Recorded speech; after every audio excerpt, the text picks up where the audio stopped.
नमस्कार, फिर से स्वागत है आपका न्यूज जेएमके में। मंगलवार को केंद्रीय मंत्री राव इंद्रजीत सिंह अपने गृह क्षेत्र पटौदी में पहुंचे। यहां पर उन्होंने 16 तारीख को प्रधानमंत्री के एम्स शिलान्यास के लिए लोगों को निमंत्रण दिया और कहा कि ज़्यादा से ज़्यादा संख्या में वहां पर पहुंचकर प्रधानमंत्री का स्वागत करें।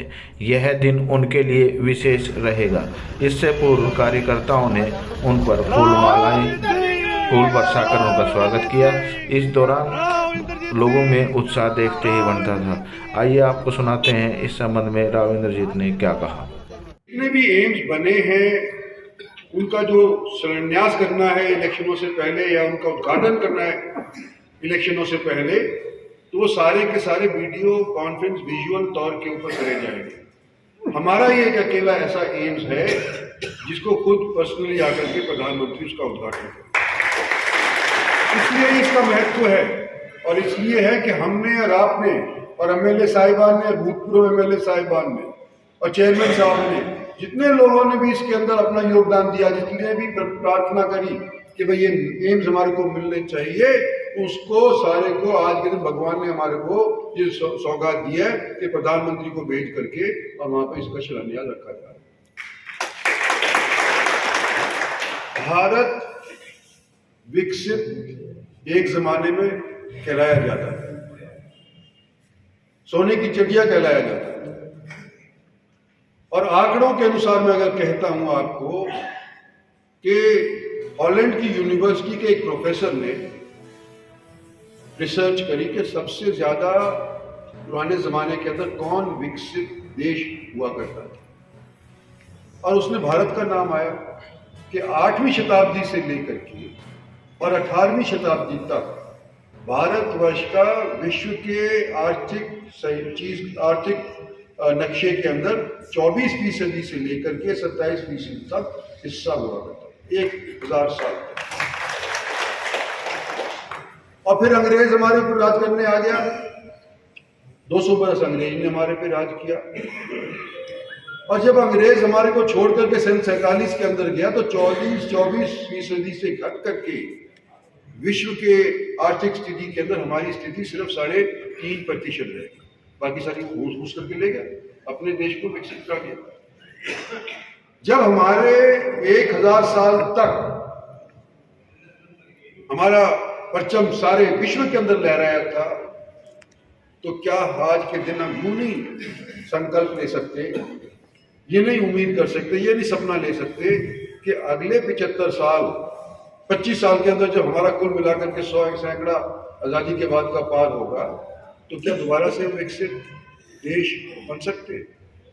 और उसके अंदर किसकी जरूरत है? इंफ्रास्ट्रक्चर की जरूरत है, हेल्थ सेवाओं की जरूरत है। तो रेलवेज का, रोड्स का तो आपको नजर आ ही रहा है। हेल्थ का ये सौगात हमारे को एम्स को मिल रही है। रेवाड़ी आज के दिन जो गरीब लोग हैं ना, उनके इलाज के लिए एक सेंटर बन जाएगा। गुड़गांव भी सेंटर है, पर गुड़गांव तो इंटरनेशनल सेंटर बन गया। मेदांता हो गया, पारस हो गया, ये हो गया, वो हो गया, फोर्टिस हो गया। यहाँ पर जो भी जाता है वो अपने घर जब लौटता है तो कंगाल होकर के लौटता है। और बाहर से, अरेबिया से आते हैं, इंडोनेशिया से आते हैं, दूर दूर से भी लोग आकर के अपना इलाज यहाँ पे गुड़गांव के अंदर करते हैं। हरियाणा के अंदर अगर सस्ते दामों के ऊपर, जैसे दिल्ली के अंदर एम्स है, सस्ते दामों के ऊपर इलाज होता है लोगों का, तो रेवाड़ी के अंदर सस्ते दामों के ऊपर लोगों का इलाज होगा। वहां पर एक नर्सिंग सेंटर होगा, यहाँ की बच्चियां नर्स बन करके निकलेंगी। वहाँ मेडिकल कॉलेज होगा, वहाँ पर डॉक्टर बन करके लोग निकलेंगे। और आसपास के अंदर जो भी वहाँ पर जाएगा उसको स्थान रहने के लिए मिलेगा। तो मतलब सब तौर के ऊपर वहाँ का रेवाड़ी का विकास के, दक्षिणी हरियाणा का पूरे का विकास होगा। लोकसभा का चुनाव लड़े अभी जैसे मन से कहा गया है, तो क्या आप विधानसभा लड़ोगे या लोकसभा? नहीं, लोकसभा लड़ेगा। लोकसभा का मैंने कह भी दिया है। ये कुछ अफवाहें वगैरह उड़ी थी कि मैं विधानसभा लड़ूंगा, नहीं, मैं तो लोकसभा लड़ूंगा। एम्स का शिलान्यास तो करने आ ही रहे, हाँ। और क्या डिमांड रखेंगे प्रधानमंत्री से? देखो, डिमांड तो कुछ भी नहीं है। डिमांड तो जो हमारी थी वो पूरी होने लग रही हैं। हमारी मेट्रो गुड़गांव की, ओल्ड गुड़गांव की तरफ जो मेट्रो का कैबिनेट ने पास किया था बजट 5,500 करोड़ का, उस दिन उसका भी शिलान्यास रखा जाएगा, ओल्ड गुड़गांव की मेट्रो का, और हमारा एम्स का रखा जाएगा। और हमारा हांसी से और रोहतक वाली जो रेलवे लाइन है उसका रखा जाएगा, और थर्मल पावर प्लांट यमुनानगर में 800 मेगावाट का है उसका रखा जाएगा। ये सारे बड़े बड़े काम माजरा की स्टेज पर से अनाउंस हुए। RRTS में काम शुरू नहीं हुआ सर, RRTS में काम शुरू नहीं हुआ। 5 साल हो गए, योजना बने 6 साल हो गए इस पे जो RRTS Alwar metro rapid metro. हाँ, नहीं वो सुनो, काम उसके ऊपर शुरू हो गया है, मंजूर हो गया है। सिर्फ ये पंगा हो गया कि थोड़ा रिवाड़ी या बावल जो था वो उसके अंदर थोड़ा सा फ़िलहाल उन्होंने अलग कर दिया है, नहीं तो हमारी जो मांग थी वो ये थी दिल्ली से लेकर के और बहरोड अलवर तक ही जाएगा, इंडस्ट्रियल एरिया तक जाएगा, नीमराना तक जाएगा।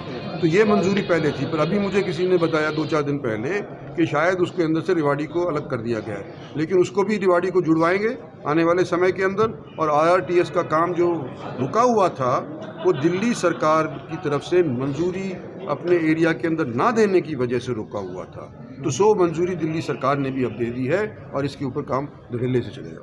अगर गिनती की बात की जाए, एम्स 22 का बन रहा है, डिफेंस यूनिवर्सिटी देश की पहली है, वो 2013 में शिलान्यास हुआ था, उस पर आपका क्या? 11 साल हो गए। असल में उसका क्या है कि उसमें ये विवाद हो गया कि उस डिफेंस यूनिवर्सिटी के अंदर या तो सिविलियन का वाइस चांसलर हो या वहाँ पर डिफेंस वालों का, तीनों फौजों में से का वाइस चांसलर हो, और ये ब्यूरोक्रेसी के बीच के अंदर और आर्म्ड सर्विसेज के बीच के अंदर ये मसला इस तरह से झगड़े की बाजी में फंस गया कि हमारा डिफेंस यूनिवर्सिटी का बिल पार्लियामेंट में पेश ही नहीं हो पाया। अब स्टैंडिंग कमेटी